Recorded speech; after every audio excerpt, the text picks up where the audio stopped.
as well. So yeah, you guys close out. You have the luxury of closing out with 3 straight at home. So first of all, Wednesday with Fullerton. I mean, you guys haven't locked up a conference tournament. It may only be just a matter of time. But I mean, let's talk about what Fullerton on Wednesday, that game, the magnitude of it, and really what the team's thinking heading into that game. Well, I think I had a chance to glance at some stats, and I think they're leading the conference in scoring at 74. I'm sure it was them. I think we're second with 71. I think it's a team that can score. We're a type of team that I think our record's something like 12-1 or 10-1, or I mean, over the last couple, years. You look at when we score 70, the last 12 or 13 games, including last year, look at the team's record. When scores 70-plus points, team has a chance to win. So I think this is going to be a game in which we've got to score. If you look at our game at Hawaii, we scored 102 points. Was the most points scored in Hawaii in 15 years in their gym. And that's, I think it's primarily not because we shot a lot of threes, because we shot a lot of good open threes. The rhythm of our shots and the movement of the basketball, the shot selection was so superb that we shot the high percentage. Even given good shots, sometimes you don't make them, but still I think that the better quality shot you have, the better opportunity you have to be successful. So I think with this game, you're going to see it really comes down to they have great athletes, and we've got to be able to defend them and hold them under 70. And obviously for us, the key is scoring over 70. And I hate to ask you, but since this is the Monday press conference, Santa Barbara, I know you don't want to look ahead, but I mean, right. The first place team, the rivalry and such. Sure. I mean, talk about looking ahead to that game. And it could be a very important game in terms of for you guys. They've wrapped up a top 2 seed. But for you guys, you're definitely going to be right there, still battling it out. Yeah, and one of the things that's intriguing about the Santa Barbara game on Saturdays is the fact that it kind of goes down to, from our level, we look at it much more simple. It's simply they beat us on their home court, we got to try to beat them on our home court. How that falls out as far as playoff scenario will be determined based upon what happens in 3 games. But we don't want to get swept by anybody. At this point, having Pacific as the team that has swept us, we want to do is split with everybody and sweep a couple teams. So that if you can stick with that mantra, then you're able to find yourself in the playoffs on a pretty consistent basis. Hey, Coach. After the longest road trip of the season, just kind of talk about the mental boost of not just returning home for your final 3, but being here for the next 2-3 weeks. Well, there's clearly coaches and players feel like there's a home court advantage. When you come back, you have your own bed and you have your own food and you have your own practice facility and that type of stuff. What you have to guard against as a coach is the concern as whether that's a kind of a letdown, like the home court itself is going to help you win the game. And then there's the distractions that 18 to 22-year-olds will have when they come home. Now they've got to do their laundry and they've got to go to class and they've got to say hi to friends. And so what the balance is between giving them some time off to recover and be refreshed and focused, yet use that energy of saying, hey, we have a big game on Wednesday, televised, good crowd, and not using that as, oh, well, that's automatic. We're going to play well. Well, you're not going to play well. You have to practice well. We're just going to lift weights and go over some film today, give them some more recovery time, hopefully have a very good practice tomorrow, and then play like we practice and not rely upon the fact that, hey, we're home, we're supposed to win. I mean, that's dangerous at any level. So I think that's a key part for the coaches to relay that message to the student-athletes. Home court advantage simply means we have an advantage if we take advantage of it. But if we're, from our perspective, when we have them in a hotel room, we know what time they're going to bed, and we know what they're eating, and we know what their focus is like. The reality is when they're at home, we don't put them in hotel rooms, and they're in the dorms. Kyle sometimes stays up to 4 o'clock in the morning, so we're trying to get him to bed early and keep him rested and so forth. Not really, of course. Kyle goes to bed at 11 o'clock every night. Of course.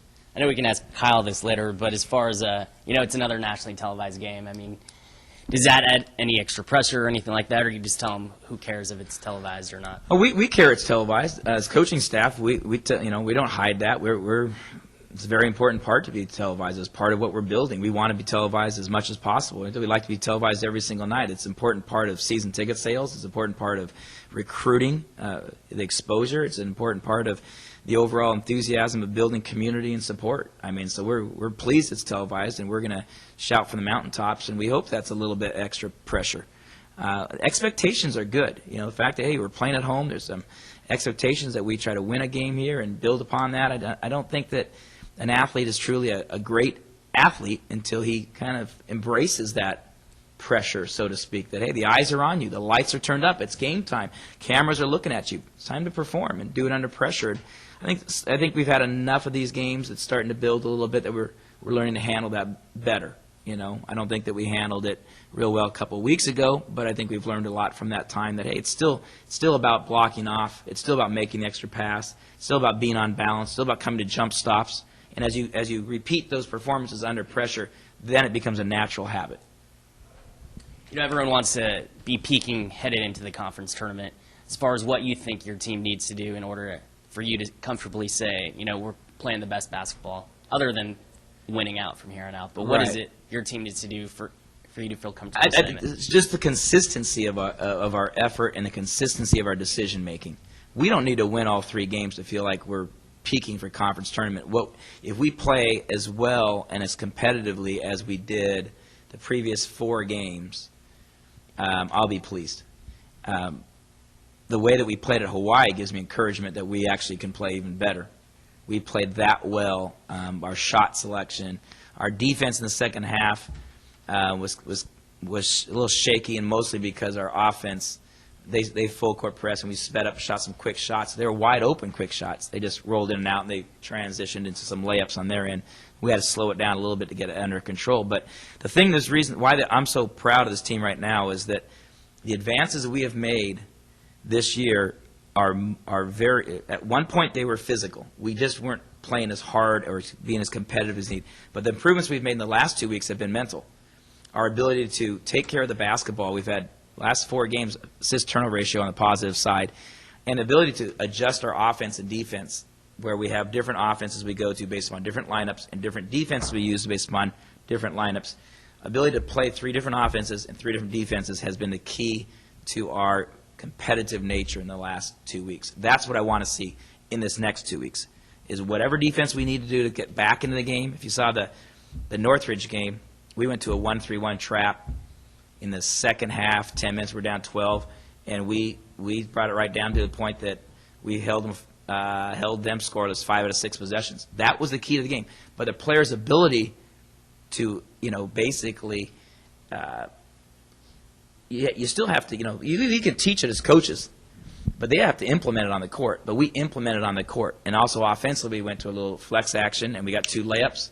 And then defensively, we changed. So we found a way to get back into that game, ultimately take a 2-point lead with a minute to go. You bet. Can I ask you questions? One more here, and then Kyle's going to come up, I guess. Oh, so real quick, talk about, is that coming into that closing stretch, is there this sense of peeking at the conference standings, seeing what seed you guys might get? Does that put extra pressure, or does that bring extra focus at all? I don't know. Still, I don't think we're going to look much at the conference standing until we reach our primary goal. And we just haven't got our primary goal of 6 wins at home. And until we get that, I was telling our players, the number one thing is Mott Gym's got to be home court advantage. If we get 6 wins, let's try to exceed our goal. And at the end of next week, going to the Irvine game, let's take a look at conference standings and see how that plays out. Are we 4th? Are we 6th? Where are we in the picture? I think it just takes care of itself. And next week, it'll be a real appropriate question to look at tiebreakers and games and so forth. But right now, it's just 2 home games that kind of put us in that position.